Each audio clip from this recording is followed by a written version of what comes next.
I think that one idea people have about abusive people is that they just like are super abusive, that they just like come out like that from like the womb, or that at a certain point they just are like that and they don't. But it's more the fact that people who are like that, who hurt people a lot, there are little things that they do that kind of give you an overall like clue or indication that something could be like they might not be like a necessarily like a safe person to be around, to put it like simply.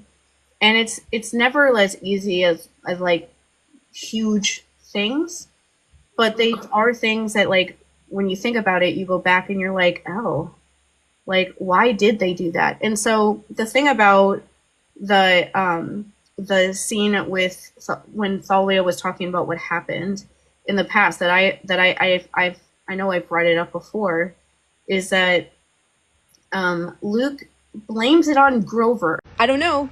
After that night, after we left his mom's house, Luke was never the same. He got reckless and moody, like he had something to prove. By the time Grover found us and tried to get us to camp, well, part of the reason we had so much trouble was because Luke wouldn't be careful. He wanted to pick a fight with every monster we crossed. Annabeth didn't see that as a problem. Luke was her hero. She only understood that his parents had made him sad, and she got very defensive of him. She still is defensive. The thing about people who have the capabilities of being like an abuser is that they see the actions that they're doing that they want to do that are negatively affecting other people around them, but they never accept the fact that it's because of what they're doing that is happening. Never do they ever like admit that, understand that, connect those two things, because in their mind what they want to do is has to be the right thing. There is no other option. Like if they want to do it, they're going to do it. And like so if you're upset or bad things are happening because of the things that they are doing, it can't be their fault, because how could what I want to do be the wrong thing? It has to be that it's somebody else's fault, and so they blame everyone else. And so in Luke's mind it's like, well, it's not my fault that like 7-year-old Annabeth had to stab a cyclops and be horribly traumatized by that experience. It's my dad's fault. It's the god's fault. It's Grover's fault because he got lost. And it's not that it's my fault that Thalia sacrificed herself, because even she at that point knew that Luke wouldn't be the one to do the right thing. He once again blamed Grover. And like Grover at that time, because of how Sator's age, he looked like a 7, 8, 9-year-old child. The entire arc in the first 5 books is because of Luke. Like his arc in the first 5 books, especially the first one, is that he thinks he needs to prove himself as a good protector, and that he feels he's also anxious in the first book that he's not going to succeed, or that something's going to happen to Annabeth and Percy, and then they're never going to let him do this ever again. I bet anything it didn't happen like Luke blaming it on him specifically, but more Grover being like, oh, well, I got us lost, and then Luke being like, yeah, you did, and like just running with it, like, yeah, it's really a shame that we got lost. That's the point I try to make with this stuff with him, is that people can do like things that have long lasting effects on a person's life, but that don't maybe look like really horrible decisions that they're making. Mm-hmm. But when you think about it, the fact that Luke watched Grover like struggle with feeling like he was good enough, not being allowed to be like a satyr and be out there for like many years after this happened, feeling like he needs to like prove himself to everybody, otherwise he's never going to be able to go on one of these trips ever again, which is like the whole point of what he wants to do. And to know that all of those years that's happening because of something he said, and he doesn't like say anything about it. He doesn't like tell any, like he doesn't go to the Satyr Council and tell them like it wasn't really Grover's fault, it was actually mine. He doesn't do any of that. He just like lets it happen, because then people don't question him about what he was doing. And he doesn't question himself about that. He thinks he can do whatever he wants. And so why would he do that? But it's like it's those things that like make you look back at the person and realize like, oh, there's like some sort of empathy missing with you, because most people would feel so guilty about somebody, especially a sweet, like such a sweetheart like Grover is, and especially when he looked so young. But even if he didn't look young, with a Grover in season one, he's a absolute sweetheart baby child.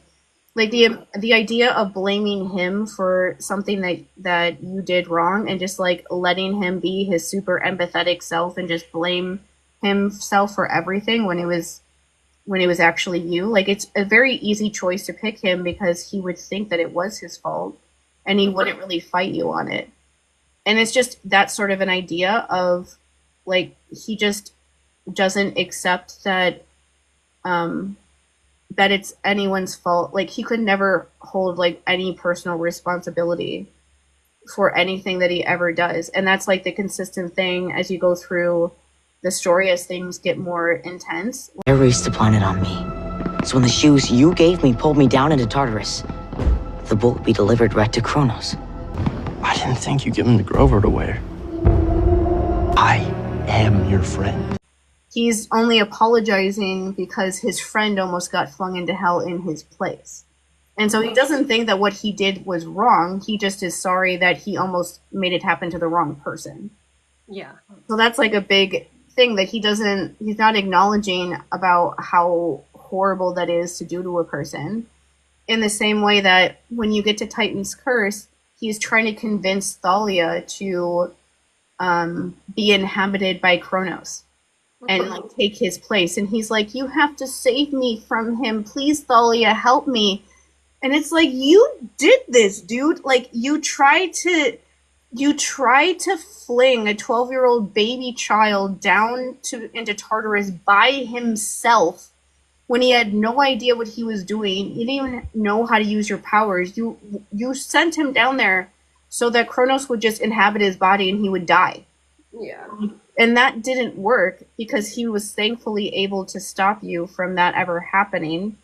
But that was your first plan. And then your follow-up plan is to try to get somebody that you call like one of your best friends who just came back to life after she was a tree because you didn't help her. You try to force her to take your place. Like, you try to take her life away all over again. And especially the fact that he's like, please help me. Like, no. But it's just like that sort of an idea that that he's expecting these people that care about him to just give up their entire lives, their entire livelihood, to just do something for him so that he doesn't have to. And it's like, why do you think that you get to do this to people? Like, or like, why would you think that how could you even ask somebody to do that for you? Like, I feel bad doing stuff like that, asking people for the most simplest things. Like, imagining just being so sure of yourself that you ask somebody to give up their entire life so that they can be inhabited by an evil god that wants to murder everybody you've ever met. And that, and then getting upset when they tell you no. Like, no. But that's just his whole thing. Is, I guess the point I was trying to make with that stuff was that Luke from the beginning was never like this nice person that was doing these things to help the other kids at camp, because that was never his motivation. Like, he wasn't angry in those scenes when he was like fighting all of those monsters and things like that before they got to camp. He wasn't angry about the way that the other kids at camp were being hurt or anything like that. He was angry that his dad wouldn't tell him what his fate was. Like, he was mad about about the state that his mom is in. Understandable. And then he was mad mostly about the fact that Hermes wouldn't tell him what he wanted to know, on top of, Hermes not being around. And he lost it and just started fighting everything because he was so angry. But that wasn't about other people. That was about him. He didn't get what he wanted, and he was mad about himself and throwing himself his own little pity party by just attacking anyone, and felt like that was fine. Oh. And it's the same thing like a year after the stuff with Thalia happens is when he goes on his quest, which is fighting Ladon, the dragon that's also in Titan's Curse. And he gets Hermes to let him go by himself instead of with 2 other people. And he isn't able to attack Ladon, which, considering he has like 100 heads, yeah, that makes sense. You couldn't do that. But he, like, that's a crazy sort of thing to try to do by yourself. But when he comes back from that quest is when he says that he thinks that the gods should be, like, overthrown. And so that's not about, like, it would be one thing if you hear these stories from Luke that he, like, saw the kids in, like, the Hermes cabin not get claimed, and how watching them for all these years not get claimed, or like seeing kids go on quests and getting hurt and then coming back, and some of them never coming back, and seeing how it affected everybody at camp and how sad everybody was. But there is nothing, literally nothing, in any of the books or any of the other stories added on after the books were over that ever gives you the indication that Luke ever cared about any of that, because he never talked about that. The reason why he got the most angry beforehand was Hermes not telling him something. The reason why he got mad later was because he failed his quest. And to him, the reason why you go on quests is to get notoriety so that people are afraid of you and you can get them to do what you want. Like, he tells Percy that in the 2nd episode of the TV show. That's what Luke thinks quests are for, and that's why he wants to do them. And so to him, the worst thing in the world was failing at the quest, because he can't use it to control other people and get what he wants and have that notoriety and fame and stuff that he wants. He wants everybody to adore him and think that he's the most amazing person on the planet. He cannot, like, pull his head out of his ass long enough to realize that all of the kids at camp already feel that way about him. Mm-hmm. They already love and adore him that much. If he just would get over his own ego, he would actually notice that, but he never does. And so none of that stuff is about any of the other people. That is about him personally. But I do think that's a good point to make, especially considering that the show is going to come out somewhat relatively soon. It's going to come out at some point this year. And it's going to be really intriguing to watch Luke as the years go on, because a lot of people's, like, ideas about him are just going to be shattered. Because it's one of those things of, it's easier to maybe ignore the, like, massive hints that Rick Riordan is trying to give you if you don't want it to be true. But when you literally, like, are, like, watching these things happen on screen, you can't do that anymore. You have to actually sit there, just that like simple bit of empathy that Luke just, I don't know. You can't really ever say why he doesn't have it. It's not one of those things you can drive yourself insane.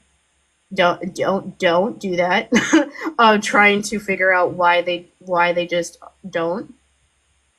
Sometimes you just have to, like, radically accept at a certain point that they just don't. You're never going to find, like, a definitive thing that happened to them to explain why. It's just some people, that's just something that happens, and it's not something you can ever figure out, but it's just how they are. And with him, that's just how he was.